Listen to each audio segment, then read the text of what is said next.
මගේ පුංචි යාළුවනේ. ඔයාලා දන්නවද දැන් මොකද්ද කරන්න යන්නේ කියලා? ඔයාලා ආසම කරන දෙයක් කරන්නයි දැන් යන්නේ. කියන්න පුළුවන්ද? කතන්දරයක් කියන්න. කවුද කිව්වේ අපි කතන්දර අහන්න ආසයි කියලා? හරි හරි. එහෙම නිකන් කතන්දර කීමක් නෙවෙයි මේක. අන්න අර ගඟ ළඟට ගිහිල්ලා ඔයාලා කැමතිම ලස්සනම තැනක ඉඳගෙන තමයි මේ කතන්දර කියන්න යන්නේ. හරි. කොත්තරින්දු? අපි ගොඩක් වෙලාවකින් දැක්කේ නෑ. ඈ? ළමයි මං කියලා තියනවා නේද මේ සීමාවෙන් අඩි 10කට වැඩි එහාට යන්න එපා කියලා.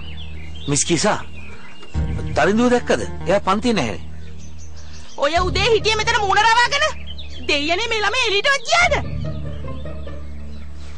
ළමයි කවුරු හරි තරින්දුව දැක්කද? හා? නෑ.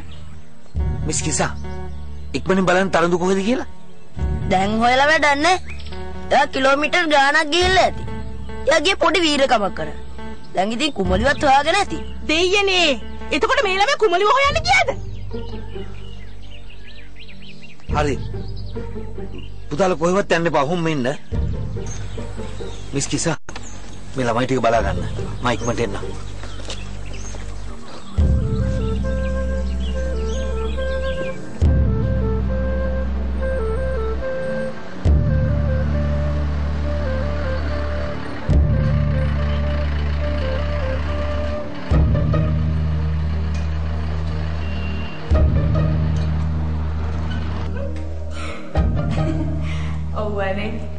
යාන්තම් ඒ කරදරෙත් ඉවරයි.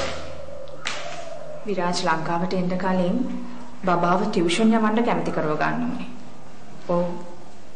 ඔව්. නෑ. බබා ඩැඩිට පොරොන්දු වුණානේ. කොහොමද දිගට මකුරු ලියනවයි කියලා. ඔව්.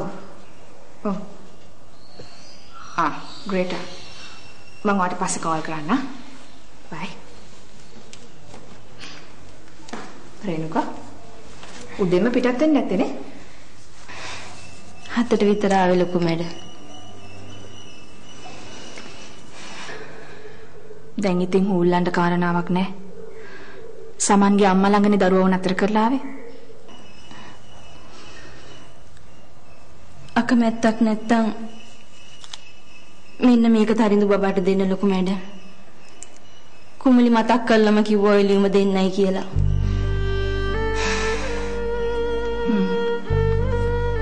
කමක් නැහැ. හැබැයි මේ යාළුකම් දිගටම තියාගන්න එපා. කුස්සියට ගිහිල්ලා බත් බෙදාගෙන කන්නකෝ. බඩගිනිත් ඇතිනේ. කිල්ලව මතක් වෙද්දී මොන බඩගින්නක්ද මැඩම්?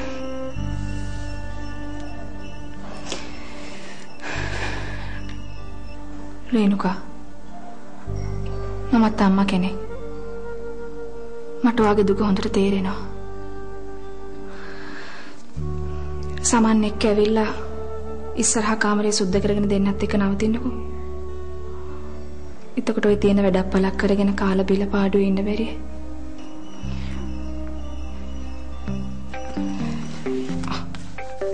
ලොකු සර්ද කොහෙද? මං කියන්නම් ඔයාලා කැමැත්තෙන් මෙහෙ නතර වෙන්න එනවා කියලා. Hello Baba? Ani, Baba? Ani, look madam. Tadi tu aku nak ada. Look madam. Saman. Baba. දරුවා වැඩිහිටියන්ට ඇහුම් කන්නොදේ. එහෙත් වැඩිහිටියන්ව අනුකරණය කිරීමට ඔහු අමතක නොකරයි.